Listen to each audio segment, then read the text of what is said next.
title of my inspirational talk today is, so what is spiritualism? And so I'm going to ask some questions. Obviously, you're all on mute. I do not want you to respond, but I hope you'll take this opportunity to reflect about some of the things I'm going to introduce and hopefully support your own spiritual life and growth as a spiritualist. Allow me to begin to say, to introduce this when I was 3 years old. When I was 3, for about a month, I woke up in the middle of the night and there was this very elderly lady standing by my bedside. And she was telling me how much she loved me. I didn't know who she was. And actually, even though she loved me, I was really scared. So this went on for a few days and a few nights. And so this terrorized 3-year-old little boy runs to his parents' bed. And I'm crying and I'm saying, there's this lady, there's this lady. And so they pull me into their bed. And before I know it, I fall asleep. And this went on for about a month or so. And finally, my parents sat down with me and they said, okay, who is this lady that you've been talking about for the last month that strangely appears before your bed and tells you how much she loves you? So they got out a family photo album and they said to me, all right, I want you to point out who this lady is, if she happens to be. So I'm looking, and my 3-year-old self, I point to this picture. And so my parents said, do you know her name? And I said, yes, her name is Irene. She told me her name is Irene. And they look at me in awe.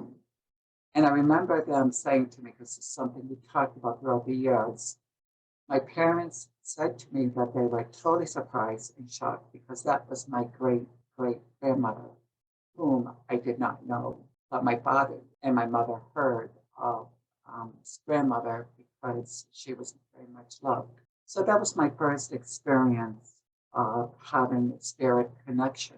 And then throughout the years, my spiritual journey went on to different paths. I, believe it or not, I once even ended up in a Roman Catholic monastery as a Franciscan brother for a while. And then I realized, no, that this is not for me. This is not where I'm supposed to be. So finally, after all of these years of various spiritual experiences I had, even when I was in the monastery, I would have these spiritual experiences, connecting with spirit. I decided to pursue this as a formal religion for myself. I ended up going to seminary school, the Spiritualist Seminary, the Morris Pratt Institute, completed my spiritualist ministerial training there. And then in Wisconsin, my pastoral skills training. And then I finally decided to be ordained as a spiritualist minister to the historic Interfaith Church in Arizona, along being an ordained spiritualist medium. Where I'm going with this is that each one of us have a unique spiritual path. There are some spiritualists that are as different as the color of the rainbow. For example, there are some who maintain their earlier spiritualist orientation, be it Christianity, or Jewish, or paganism, or Buddhism, whatever that may be. And then there are others who believe that what happens when we die, some people, spiritualists, believe that when we die, we go to the spirit world for a time, and then we're reincarnated. Some spiritualists believe that. My belief system is different. I believe that once we pass, our spirit leaves our body, and we go to the spirit world, and we continue to grow and change. And we may take on different roads. What I'm trying to say to you is that each of you have your own belief system, what it means to be a spiritualist. And each belief system is authentic and real because it is yours. It is yours. Now, as I say that, I want you to remember, you are spirit. I am spirit. Each one of us is spirit. What does that mean? It means that each one of us have a spark of the divinity within us. You're a spirit. I'm a spirit. And that spirit of who we are has to be nurtured spiritually. And once we pass, our spirit leaves the body and we go on to the spirit world. Now, when it comes to our loved ones, which is absolutely wonderful, when you connect with your loved ones, either through your own prayers or meditations or through a medium, it's a wonderful experience. As a psychotherapist, obviously, I do not rely on my spiritualist orientation when I'm seeing patients. But what I do rely on is recognizing that every human being deserves love. Every human being deserves respect. Every human being deserves to be honored. But the question is, do we do that for ourselves? Do we honor ourselves? Do we have a sense of love for ourselves? And what about others? Let's face facts. It's much easier to love people when they love us, right? It's so much easier. But what about for those individuals who may come from a different place, who may come from a cruel place or an unloving place, or a disrespectful place? Those human beings are difficult to love. And yet, deep inside of them, they have the spark of the divinity within them. Because all of us are spirit. In those cases, the most loving thing to do, obviously, is to send healing and loving energy and send prayers. We cannot change people. Even I, psychotherapist, cannot change my patients. They must be willing to change and work on them. And as spiritualists, we also have the opportunity, listen to my words, we all have an opportunity to spiritually work on ourselves. And that also means connecting with spirit. I believe every one of us are medium. Every single one of us are mediums. However, not all people are in touch with that ability.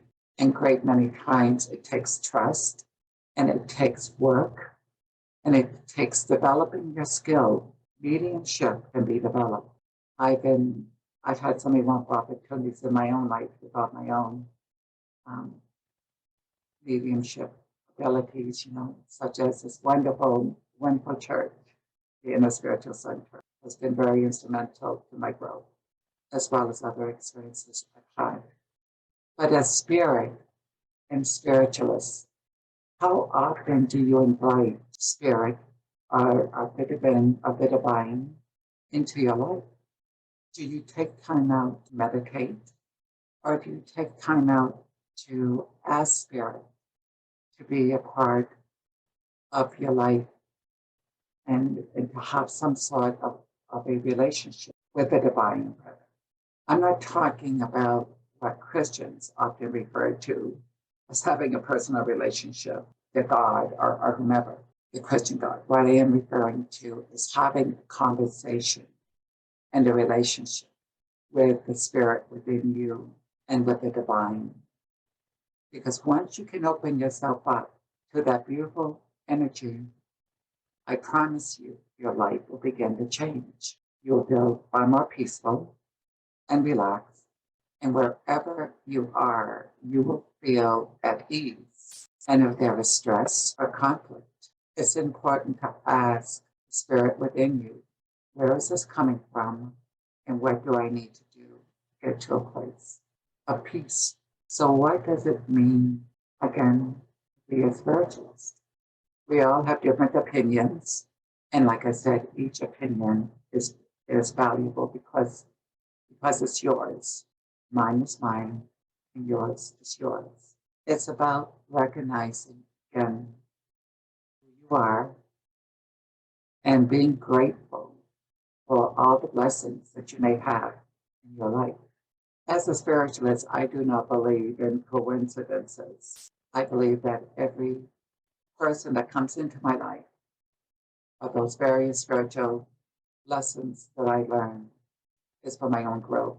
And it's also touching another human being as they may touch me. I'd like to take a moment and look at these wonderful, wonderful human beings in this room who are actually spirits as well. Each of you are here for a reason. It's not a coincidence that you're here. And each of you brought your own loved ones here today, your own loved ones in spirit. You may not actually see them, but they're with you, and you may actually be able to feel them. So what I would like for each of you to do, you can keep your eyes open or closed. Doesn't really matter. I want you to take a deep breath in, breathing in, slowly breathing out. Do this 2 more times. And as you do this, you get in touch with the spirit loved one on the other side that you love. And this in spirit. As you breathe in, get in touch with their loved one. Get in touch with their presence. So when you're ready, you may open your eyes. I'll keep them closed again, it's totally approved. Could I see your sharp hands? How many of you were able to get in touch or feel a loved one? Excellent. Well, the cool thing about being a spiritualist is that it has been proven through science. There have been numerous studies of non-psychic phenomena, but there's also been spiritualist investigations of mediums. And some of that has been proven, and some of those studies actually derive from Russia, as well as the United Kingdom. Spirit is evidential. I remember throughout my own mediumship training with Sharon, with Reverend Sharon, Reverend Bill, always emphasize evidential mediumship throughout it. What's your relationship? You, in your chairs right now, know who you got in touch with. And that's it.